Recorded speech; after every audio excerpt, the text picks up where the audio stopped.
Coucou tout le monde, je vous retrouve aujourd'hui dans une nouvelle vidéo pour vous faire une revue présentation de deux palettes que j'ai eues dans les calendriers de l'Avent et plus particulièrement dans le calendrier de l'Avent de Catrice, donc celui de 2022. J'ai hésité à vous faire cette vidéo parce que je pensais que les palettes étaient discontinuées et j'ai eu le plaisir de trouver ces palettes. Alors il y en a une qui est très facilement trouvable, l'autre un petit peu plus compliqué de la trouver, mais vous pouvez en tout cas toujours les acheter, donc c'est pour ça que j'ai décidé de vous en parler et de vous donner mon avis sur ces palettes puisque c'est des palettes que je teste depuis que je les ai. Et donc voilà, je vais vous dire ce que j'en pense. Donc il y a deux palettes. Alors je ne vais pas faire des revues hyper détaillées, hyper complètes comme je peux le faire d'habitude. Je vais vous en parler assez rapidement quand même. Donc il y a tout d'abord la Slim Eyeshadow Pro palette, donc qui est la Peach Origin. Voilà. Donc ça c'est une palette qui est disponible dans d'autres teintes. Il y a 5 ou 6 variantes je crois de cette palette. Donc vous pouvez retrouver une dans les tons violets, une dans les tons verts, une dans les tons bleus je crois. Donc voilà, moi j'ai celle qui est Peach dans les tons pêche, hein, voilà, donc qui se présente. Je vous le montre rapidement comme ceci. Donc je vais pas retirer les petits plastiques. Hein. Hop, elle se présente comme ceci. Donc voilà. Donc cette palette là, vous pouvez la trouver sur Amazon. Elle est vendue je crois aux alentours de 20 €. Elle était sur le site de Maki Beauty, mais c'est la seule qui est en rupture de stock parmi toutes les palettes de cette gamme. Sinon elle était à 12 € sur le site de Maki Beauty. Et après je sais qu'on peut la retrouver sur certains sites allemands, donc il faut fouiller un petit peu. Donc aux alentours de 12 € et au plus cher de ce que j'ai vu pour l'instant, c'est Amazon où elle est à 20 €.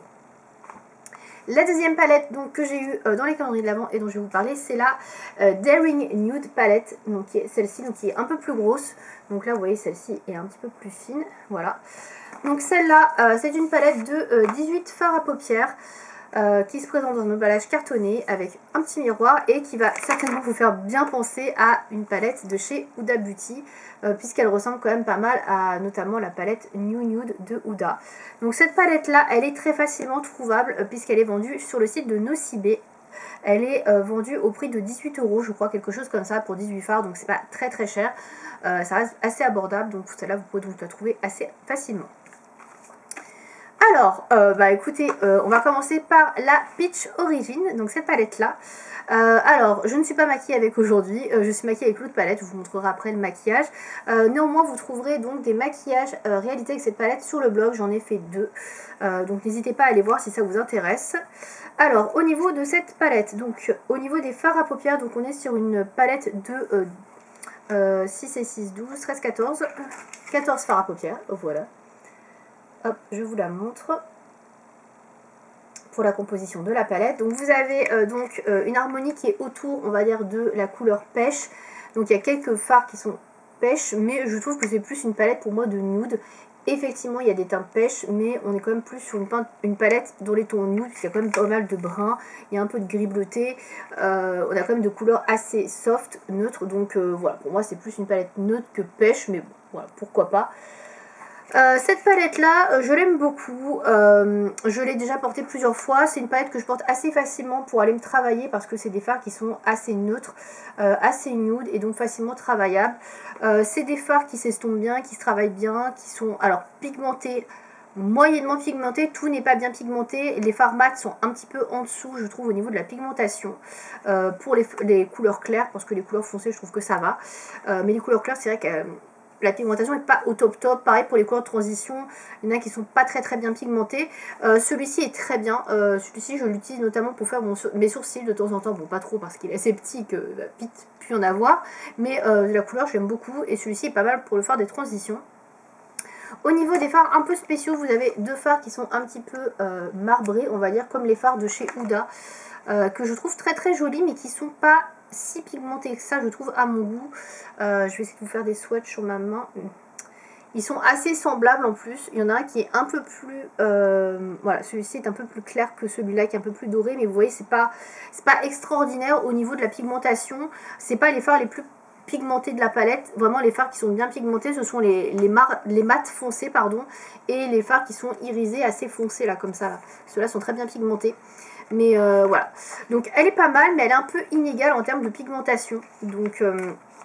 moi je l'aime bien, c'est facile de l'utiliser, il y a tout ce qu'il faut, il y a un beige mat, il y a un noir mat pour utiliser, il y a tout ce qu'il faut pour faire un maquillage de A à Z. C'est une bonne palette go-to, pas très pigmenté, mais la pigmentation est correcte, ça dépend des fards, voilà. Vous pouvez avoir de très jolis résultats avec cette palette, et je vous invite à regarder donc sur le blog pour avoir des petites photos. Vous verrez qu'on peut faire des magnifiques maquillage et des choses qui peuvent être très bien pigmentées comme sur des palettes qui sont beaucoup plus chères. Donc elle est vraiment pas mal pour 12 euros. Après 20 euros, je trouve que c'est un petit peu cher si vous la prenez sur Amazon, mais pour 12 euros, franchement, c'est une palette qui est vraiment très correcte et qui n'a pas à envier à d'autres marques qui sont beaucoup plus chères. Donc franchement, elle fait le job. J'ai pas de problème de chute au niveau des fards, je l'ai pas précisé. Et pareil, les fards tiennent bien si vous mettez une base à paupières. Ça ne migre pas dans le creux de la paupière. Donc moi, j'ai pas de souci là-dessus. Donc voilà, moi je l'aime beaucoup. On va passer à la Daring Nude, qui est celle-ci, donc le dupe, entre guillemets, de la palette Huda, la New Nude. Donc elle se présente comme ceci. Donc là, il y a un petit peu plus de fards, puisqu'on a 4 fards de plus, on en a 18. Voilà, au niveau du grammage, j'ai pas précisé, donc là on est sur 0,6 grammes. Et sur la première, on était, je ne sais pas si c'est indiqué, j'essaie de regarder. On est à 0,4 a priori, donc un petit peu plus de grammage sur celle-là. Donc cette palette là, elle est à 18 euros chez Nocibé. Pour autant de fards, franchement, je trouve que c'est correct au niveau du prix. Au niveau de l'harmonie, moi je suis assez fan. On a un fard beige pour la touche lumière. On a un fard très foncé ici qui est très violet très foncé. Donc on n'a pas de noir malheureusement comme dans l'autre palette, mais c'est pas grave. On a plusieurs fards mat moyens, donc on a de quoi faire des fards de transition. Donc ça c'est plutôt cool. Et on a plusieurs textures assez original, donc pareil les espèces de fards un petit peu marbrés là comme dans les palettes Huda, même si les marbraux sont un petit peu moins bien faites et que les fards sont un peu moins intéressants au niveau d'intensité par rapport à du Huda, forcément vous doutez que c'est un peu moins bien, mais ça reste correct. Au niveau de la pigmentation sur celle-là, je la trouve pareil assez inégale comme pour la première. Sur les fards mat clairs, je trouve que c'est un peu sous-pigmenté, on a du mal à avoir quelque chose qui se voit sur la paupière. Dès qu'on travaille un petit peu, vous voyez la matière part très vite, on voit rien du tout. Par contre les fards irisés sont très intéressants et il y a vraiment une intensité. J'ai réalisé un maquillage avec cette palette là du coup aujourd'hui, donc vous pouvez voir que c'est quand même assez intense je trouve. Bon, c'est pas le maquillage le plus intense au monde, hein, on est d'accord aussi. Donc j'ai utilisé le fard le plus foncé de la palette en coin externe et en ras-de-cils inférieur. J'ai mis ce fard là, donc le rose le plus clair ici en coin interne, et en milieu de paupière j'avais appliqué ce fard ici. Voilà. Donc c'est quand même les fards les plus foncés entre guillemets que j'ai appliqué sur mes yeux. C'est pas non plus extrêmement foncé, même si ça se voit, on voit que c'est quand même intense. Après effectivement chez Huda vous aurez quelque chose de bien plus intense avec des couleurs similaires. On est ok. Néanmoins je trouve que les fards sont de très bonne qualité. Les fards qui sont irisés comme ceci sont très très beaux. Ils sont très scintillants, ils sont faciles à prélever. Il n'y a pas trop de chute et je trouve qu'ils sont vraiment très très jolis. Je vais vous en montrer deux. Donc là il y a une espèce de marron et là vous avez une sorte de vieux rose. Donc je les swatch l'un à côté de l'autre et vous voyez donc là le rose et le marron. C'est quand même des fards qui sont assez intenses. Donc les fards qui sont vraiment irisés sont vraiment plus intéressants encore une fois, et au niveau de la qualité ils sont vraiment beaucoup mieux je trouve que les autres fards. Les fards qui sont un petit peu marbrés, alors ils sont très jolis mais pareil je les trouve un petit peu secs. Et on voit pas vraiment les reflets. Donc ça c'est les trois fards marbrés. Donc là il y a le clair, là vous avez un espèce de mélange un peu rose gold, et celui-ci alors on est un peu sur la même chose mais avec des tons froids argentés en sous-ton. Et c'est dommage je trouve, je les trouve un petit peu fades. On n'a pas vraiment les reflets qui ressortent comme on pouvait avoir chez certains fards de chez Huda. Et il y a des fards qui ressemblaient à ça, qui étaient avec des marbrures, et on voyait vraiment le côté un peu froid. Et si on frottait le fard d'une certaine manière, en fait on avait plus de reflets et d'une certaine couleur et d'une autre couleur. Donc là c'est vrai que c'est un pas extraordinaire. Ils ont essayé de faire un petit peu dans l'esprit de Huda, mais bon, ça fonctionne pas trop, je trouve, au niveau du résultat. Mais bon, ça n'empêche que ce sont quand même de jolis fards, mais voilà, on s'attend à un truc de ouf, et en fait, non, c'est pas du tout le cas. Après, voilà, vous avez des fards de transition. C'est vraiment une palette axée autour des neutres rosés, rouges, assez facilement portables. Il y a un petit peu de doré, effectivement, au milieu, mais on n'a pas d'autres couleurs que ces teintes là. On n'a pas de couleurs froides, etc. On est vraiment sur des couleurs très très chaudes sur cette palette, à part celles-là qui sont peut-être un petit peu plus froides, mais on est vraiment sur des couleurs chaudes, rosées, vraiment un mixte on va dire entre les premières palettes de chez Huda, rose gold, etc. Desert Rose, je sais plus comment elle s'appelait exactement, Desert Dusk, je ne sais plus comment s'appelaient ces deux premières palettes, et la palette New Nude. Je trouve qu'on a vraiment un mix un petit peu entre ces palettes là de chez Huda. Néanmoins c'est une bonne palette, je la trouve sympa, on peut faire des choses intéressantes. Je la trouve néanmoins moins complexe que celle-ci. Je trouve que les harmonies dans celle-là sont plus intéressantes.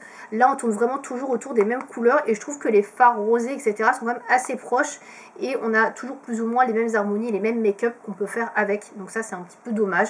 Voilà, je trouve qu'on a vraiment toujours plus ou moins des résultats assez similaires avec cette palette, alors que là je trouve que c'est un peu plus varié, on peut faire des choses pêches, des choses un peu plus grises, beige, champagne, doré, donc voilà. Pour ma part, je préfère celle-ci, je la trouve très bien, elle me plaît beaucoup. Pour moi, c'est une palette un peu go-to, il y a du noir, il y a du beige, il y a tout ce qu'il faut. Celle-là, effectivement, il manquera un petit noir, il manquera des couleurs peut-être qui soient un peu plus contrastées entre elles, pour avoir des maquillages différents. Mais si vous aimez les nudes rosés, etc., c'est une très bonne palette pour ça. Pas très cher, ça vous fera une sorte de dupe de la Huda, bien évidemment en qualité bien moindre, bien évidemment, mais ça reste quand même tout à fait correct et vous pouvez réaliser des maquillages pigmentés avec ces deux palettes là, hein, sans problème. C'est pas du maquillage naze, c'est moins pigmenté que du maquillage Huda, forcément, ou du Natasha Denona, Anastasia, etc. Mais pour le prix auquel vous les achetez, ça reste quand même du maquillage où vous pouvez vous éclater et faire des choses quand même qui sont pigmentées, même si c'est pas hyper intense. Voilà. Voilà, donc c'est des palettes que j'aime bien, je les utilise souvent, voilà, pour finir avec ça. Si elles vous intéressent, donc n'hésitez pas à regarder sur le site de Nocibé, et ici sur les sites un petit peu allemands ou sur Amazon pour la trouver. En tout cas, j'aime beaucoup les deux palettes, petite préférence effectivement pour la petite, mais après ça dépendra bien évidemment de vos goûts. Voilà, si vous avez des questions sur ces palettes, si vous les avez testées, n'hésitez pas à me faire vos retours dans les commentaires. Je vous répondrai avec plaisir comme toujours. Et puis moi je vous souhaite à tous et à toutes une très bonne journée ou soirée. Et je vous dis à bientôt pour une prochaine vidéo. Salut!